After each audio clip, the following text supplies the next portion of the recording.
Hello everyone, Josh here with Got the Legends, bringing out another Infinite Magicraid video, and today we have the latest official patch notes for October 13th, 2022.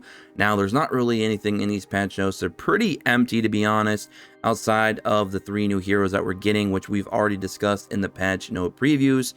The only difference here is now we know what Olga can do skill-wise. We even have a spotlight video for her, so that means we're going to be doing a full skill breakdown as our next video right after this, where I'll go into, in the great detail of kind of breaking down her kit, what she can do, and then give her an overall grade at the end out of 10 as a first impression. So hope you guys stick around and enjoy that. That'll be coming very, very soon.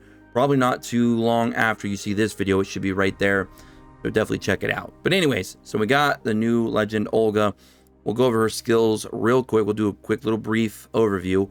Teru, we've already completely broke this guy down. I like his kit a lot. I believe I gave him like a 7.5 out of 10 on his grade when I did his skill breakdown. Pair him up with Gru if you have him, and you're good to go. Now, the new epic hero. This unit seems on paper to be very, very good. Now, the one thing that I hate is when they do these patch notes, they don't do a spotlight for the epics too.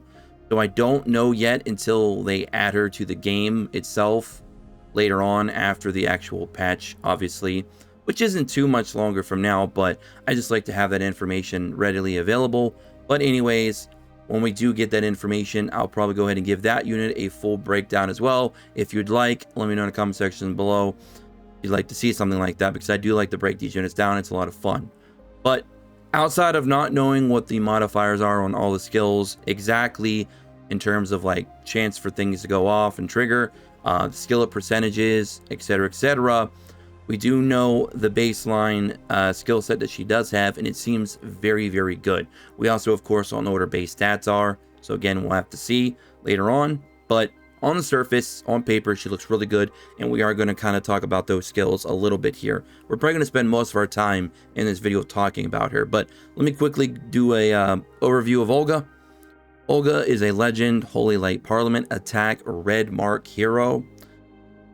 Holy Arrow deals attack damage to a single enemy if the target has an attribute debuff, additionally increases 25% damage. If the target is under control status, additionally increases 50% damage instead. So it replaces the previous boost with the new boost. Sacred Winds grant self damage immunity and control immunity. That's pretty big for 1 turn, and I do see with her exclusive level 1 that goes up to 2 turns, which is pretty insane. And then she pursues and attacks 1 enemy target under control status.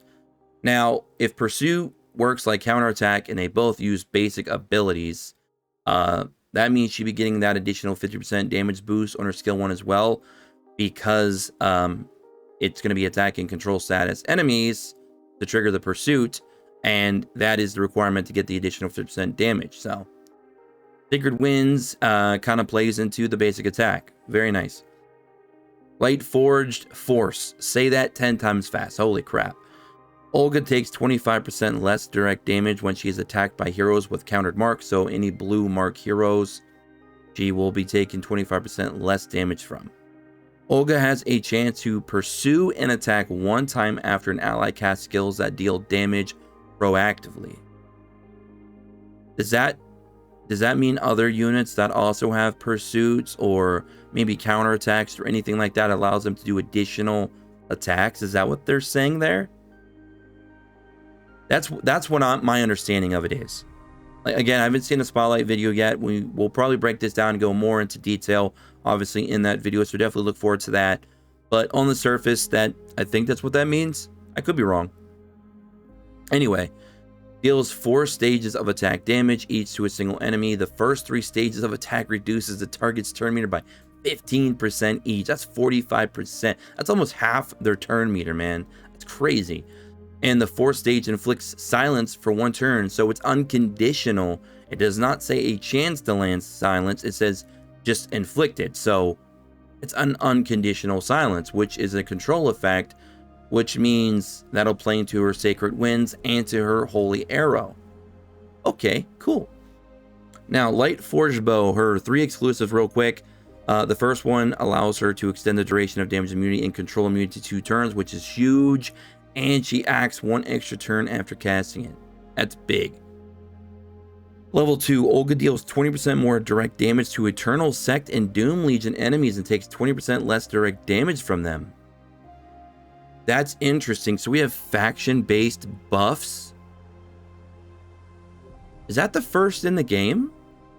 I'd have to go back and look at a lot of units, unless some of you know in the comment section below, but is that the first faction-based damage increase and mitigation in the game? Or am I missing something? Or am I missing 1 or 2? Well, if I'm not missing anything, that would be the first. At least first that I can remember anyways. That's interesting.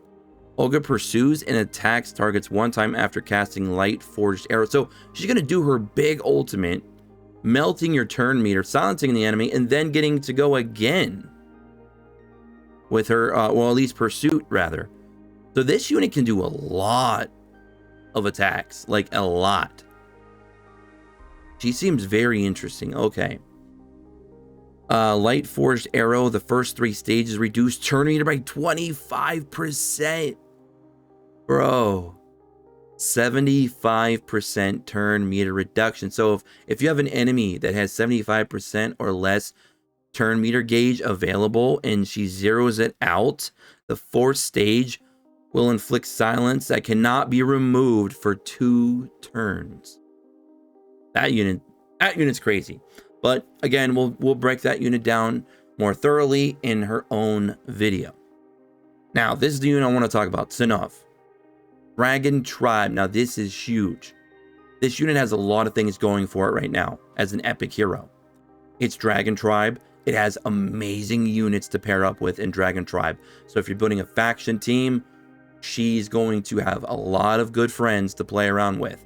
And then the fact that she's a green mark is also very good because there's some really good green Dragon Tribe units out there, including one of the best units in the entire game, Azanja, the HP burn beast himself. And then you also have a unit like Greta, who's really strong single target, has a big defense down and a freeze mechanic on top of that. So yeah. Not to mention, you get a free green legend hero on day 7 when you start an account in this game, and that is Space, which has a skill 2 speed down, which will help out this unit because, what skill was it? I believe it was the Frozen Moon. Yes, the Frozen Moon will pair up very well with Space. And again, them all being green is going to be good for your Tower of Mark team as well. So this unit has a lot going for it, and the fact that Dragon Tribe has been needing a good support unit, we finally got one. Crescent Moon deals 160% attack damage to a single enemy with a chance to reduce their speed by 20% for 2 turns, and restores the ally with the lowest HP percentage of max HP. Again, we don't have the base stats or anything like that, or the modifiers, or the skill ups yet. We'll get that very, very soon when she's added to the game, and I will do a breakdown more thoroughly as well for her. Moonrise, very cool name. Restores all allies HP of max HP and increases their turn meter by 10%. So HP increase, turn meter increase, all good things so far. Frozen Moon. Sunov is immune to speed down. That's nice. There is a chance to inflict freeze on the enemy target for 1 turn instead of reducing their speed when Synnove deals direct damage to targets under the speed down status. And that's kind of where I said that you could pair up with Space, because Space's skill 2 would be able to kind of help you with that. But then you could turn, I believe any of these skills into a potential freeze with Synnove, which will also pair very well with Greta, who's also Dragon Tribe. So, I mean, there's a lot of synergy right here. There's a lot of synergy right out of the gate. This unit has a lot of good units to pair around her. Brilliant Moon deals 180% attack damage to all enemies with a chance to reduce their speed by 40% for 2 turns. So her Frozen Moon is going to have a lot of opportunities to do a lot of freezing because she has a lot of speed down in her own kit. Lutz, a blue mark epic, has a lot of speed down in his kit. You have units like Space or skill 2 that has a speed down, and there's other various units that I just can't think of off the top of my head, but regardless, you have a lot of freeze potential, a lot of speed down potential, a little bit of a turn, a turn meter increase. We got some HP increasing. I'm sorry, HP recovery rather, on a couple of her skills as well. So far, looking like a really solid unit. Staff of the Fallen Moon. Level 1 Moonrise additionally grants all allies a shield by 15% of max HP for 2 turns. So green marked teams, for at least free-to-play friendlier teams, are now going to have a solid unit that can do a lot of good stuff. Moonrise will not only restore HP, increase turn meter, you're also going to get a shield. All of that in one skill. That's a lot. Synnove is immune to freeze. Oh my goodness. So she's immune to freeze now and speed down. And if she gets hit with any of those, she will gain 20% turn meter. Wow. And then level 3 Brilliant Moon additionally reduces all enemies' turn meter by 15%. So she's going to decrease their speed by 40 and turn meter by 15. That's a lot. So I'm really liking this new unit, Sunov. Let me know what you guys and gals think about the new epic hero and the new legend heroes in the comment section below. What do you guys think about these units? Going to be trying to go for them. I really do like that new epic. And again, we're going to do a full skill breakdown for Olga via the spotlight video reaction like we did with Teru. So definitely stay tuned for that. But yeah, I really like that new epic. I would love to definitely try her out. So again, let me know what y'all think. And that's going to be it for me. Don't forget to subscribe, take notifications, join the Discord in the description below. As always, don't forget to share the video, like the video. It really helps the channel out, and it helps get our little blue dragon buddy, Gio, nice and fat here for winter. So, yeah, take care, and I'll catch you on the next one. Until then, peace.